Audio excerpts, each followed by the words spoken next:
திதி யோகம் கரணம் ஆஸ்ட்ரோ ஆன்லைன் டிவி நேயர்கள் அனைவருக்கும் இனிய சௌபாக்கிய வணக்கம்.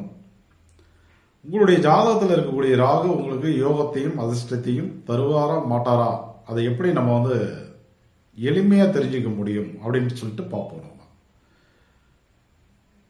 இப்போ நீங்கள் பிறந்த நாம யோகத்தை எடுத்துக்கோங்களேன். அதன் அடிப்படையில் உங்களுக்கு ஒரு கிரகம் யோகியாக கிடைக்கும், ஒரு கிரகம் அவயோகமாக கிடைக்கும். இந்த யோக கிரகம் இருக்கு இல்லையா, அது உங்க முன்னோர்கள் செய்த புண்ணியத்தின் அடிப்படையில் கிடைச்ச ஒரு கிரகம். அந்த கிரகத்துடன் ராகு இணைந்து விட்டால், அல்லது அந்த கிரகத்துக்குன்னு ஒரு 3 நட்சத்திரம் இருக்கும். ஒவ்வொரு கிரகத்துக்கும் 3 நட்சத்திரம் இருக்கு இல்லைங்களா, அந்த கிரகத்துக்கும் 3 நட்சத்திரம் இருக்கும்.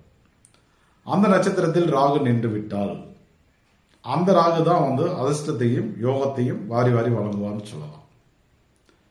நீங்க லக்னத்திலிருந்து ராகு எங்க இருக்காருன்னு பார்க்க வேணாம், ராசியிலிருந்து எங்க இருக்காருன்னு பார்க்காதீங்க, எந்த நட்சத்திரத்தில் இருக்காருன்னு பாருங்க. இப்ப உதாரணத்துக்கு நீங்க பிறந்தது சூலம் வரியான் வைத்தியன்னு எடுத்துக்கோமே. உங்களுக்கு குரு தான் யோகி. அவருடைய நட்சத்திரம் புனர்பூச விசாகம் புரட்டாதி யோக நட்சத்திரம். அப்போ ராகு குருவுடனோ அல்லது இந்த புனர்பூச விசாக புரட்டாதி நட்சத்திரத்திலேயே நின்று விட்டால் தான் அந்த ராகு தசை ராகு புத்தி தான் உங்களுக்கு யோகத்தையும் அதிர்ஷ்டத்தையும் வாரி வாரி வழங்கும் சொல்லலாம். கரணத்துக்கு இதே ரூல் தான். நீங்கள் என்ன கரணமோ, கரணநாதன் யாரோ அவருடன் ராகு இணையணும். கரண கிரகத்துக்கு 3 நட்சத்திரம் இருக்கும், அதில் ராகு நிற்கணும். அப்படி நின்று விட்டாலும் அபரிவிதமான வளர்ச்சிகள் என்பது நமக்கு கிடைச்சிடும். இதை நீங்களே பார்த்து தெரிஞ்சுக்கலாம். பாசிட்டிவாக இருக்கு அப்படின்னா அந்த நட்சத்திரத்தை பூஸ்ட் பண்ணுங்க. உதாரணத்துக்கு புனர்பூசத்தில் இருக்காரு அப்படின்னா ராமர் வழிபாடு எடுங்க, கரும்பு ஜூஸ் சாப்பிடுங்க. அதே போல் மூங்கிலால் செய்த ஃபர்னிச்சரை அதிகமாக பயன்படுத்துங்க.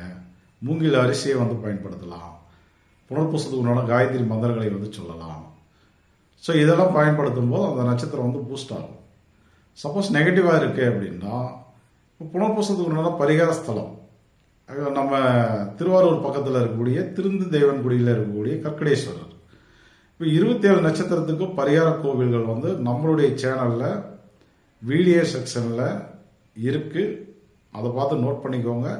சப்போஸ் உங்களுக்கு ராகு தசை இருந்து, ராகு புத்தி இருந்து கடுமையான துன்பங்களை அனுபவிக்கிறீங்க, போராட்டமாக இருக்குது, செய்வினை ஏவல் பில்லி சூனியம் ஒரு நெகட்டிவாக இருக்குது, அதே போல் எதிரிகள் தொல்லை அதிகமாக இருக்குது, நிம்மதியாக தூங்க முடியல அப்படின்னாக்க அந்த கோவிலுக்கு போயிட்டு பரிகாரம் பண்ணிக்கோங்க. கண்டிப்பாக உங்களுக்கு